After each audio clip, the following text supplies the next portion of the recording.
Okay, here we go. What? Here too?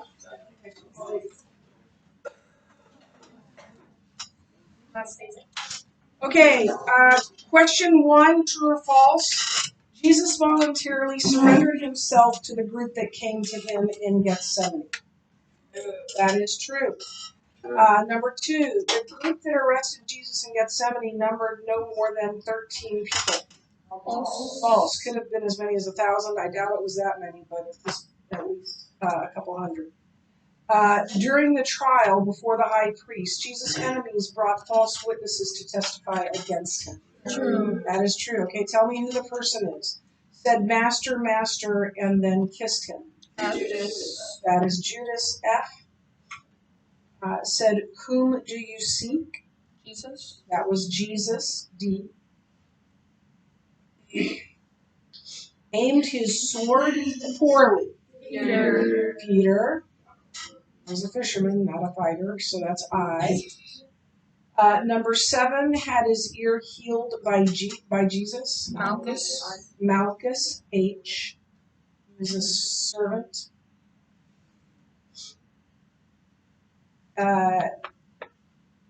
8, a former high priest, effectively the religious leader of Jerusalem. Annas A. was the high priest at the time of Jesus' trial. B, Caiaphas. He was Annas' son-in-law. And then struck Jesus for speaking bluntly to the high priest. That's correct. Unnamed officer slash. 11. Accompanied Jesus into the palace of the high priest, John. And then identified Peter as a disciple of Jesus. A servant at Caiaphas' house. So F, D, I, H, A, B, C, E, G. And then how did Jesus show love and concern for his disciples right up to his arrest? He protected them. How did he protect them? Yeah, he surrendered himself and asked them to let the men go. Let his disciples go, which they did.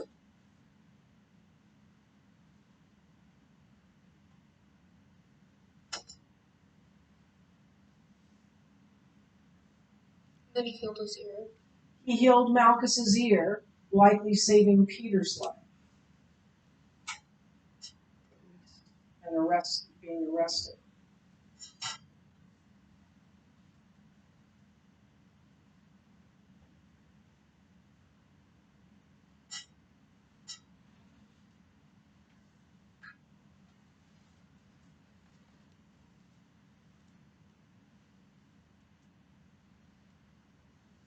Now, how did he encourage them? Think farther back than the arrest.